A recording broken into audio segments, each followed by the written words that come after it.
Hey guys! So today I am doing a story time about the time my teacher lost me in Manhattan. So let's start out. I went to college in New York, and it was something that was exciting and new all at the same time.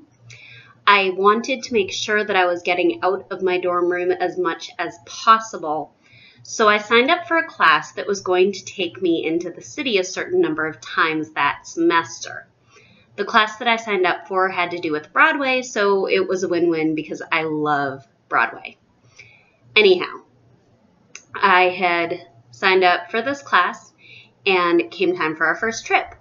And the professor said, she knew a lot of people had never been to the city. She was going to be very, very careful not to lose anybody. I maybe took her too seriously. I know she's a professor. I know she's used to dealing with college students. But I trusted her, I really did.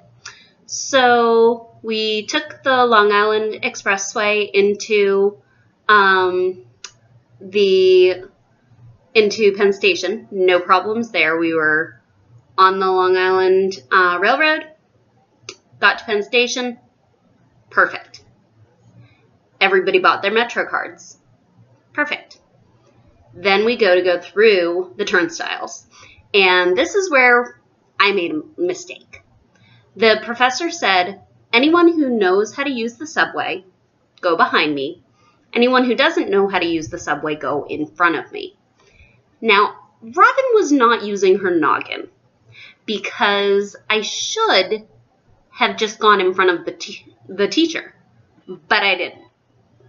I felt like I knew everything there was to know about Manhattan, and I may have, but I knew nothing about Brooklyn, and that's where we were headed. So we go through the turnstiles, and everyone in my class gets through, and just as I'm about to go through, there was a series of events that happened. Some idiot jumps the turnstiles, cops get all tied up in that, and the turnstiles stop working. I can't get through the turnstile to join my class. I can't get anybody's attention because the cops are all busy dealing with this guy who jumped the turnstile over like a buck. And my class, as I'm yelling to them, doesn't hear me because we're in the middle of Penn Station, and they just keep on trucking. I finally get somebody's attention because I'm having a panic attack, and they let me through.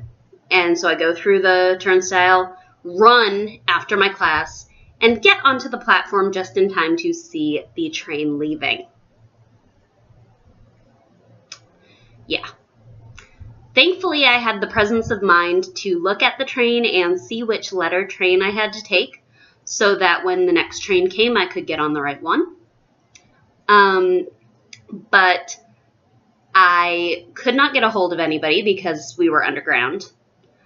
And I was terrified because I don't like small enclosed places surrounded by people, and that was what I was about to be getting myself into.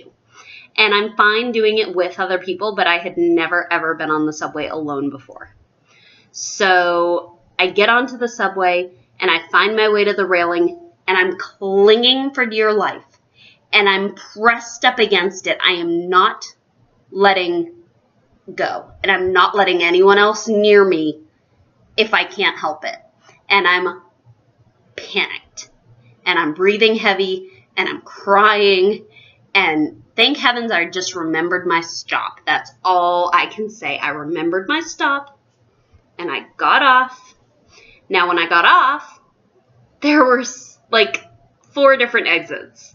It was crazy, and I didn't know which one to take, so I just took one. I figured they're all going to bring me up to light, And so I get up into the everyday, and I have 6 missed calls. And they're from my friend's phone, so I figure, oh, she's calling me to see if I'm okay. No. My professor had taken her phone and was leaving angry messages on my phone asking where I was. And I was like, you left me? I don't understand why you're angry with me. I'm having a panic attack and you left me and you're yelling at me. And I finally got a hold of someone and they were like, oh, well, it'll take us forever to get to you. We're so far away. And I'm like, you really left me. I can't believe they left me. I mean, once you figure out that a student is missing, you stop. I could not believe it. Just could not believe it. And then, to make matters worse, for the rest of the evening, every time we went anywhere, I had to be right next to my professor. We wanted to go for ice cream. Oh, the professor came with us. We wanted to go to grab something for dinner. The professor came with us. We wanted to go sightseeing, see the Brooklyn Bridge. Guess who was my buddy? The professor. Not because she felt bad. Oh no. But because she said some of us may not have been mature enough to handle coming into the city just quite yet. I was so mad. I was so mad that I went to her in her office hours and I said, you know, I have a panic disorder.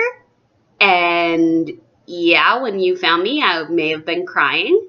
It's not immaturity. And I took this class to make sure that I was getting out and doing things. And you really embarrassed me. And I was shocked that I said all this. I really was, but I did.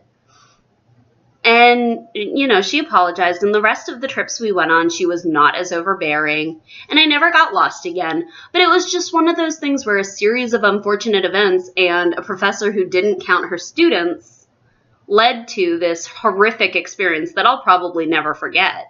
And did I get there? Yes. Did anything happen to me? No. But moral of the story is, if you're a teacher, count your students, and if you're a student, never go behind your teacher. I don't care what she says. Go in front. Just go in front. Don't get lost. Go in front. Because you don't want the teacher to be your new best buddy. It's just not fun.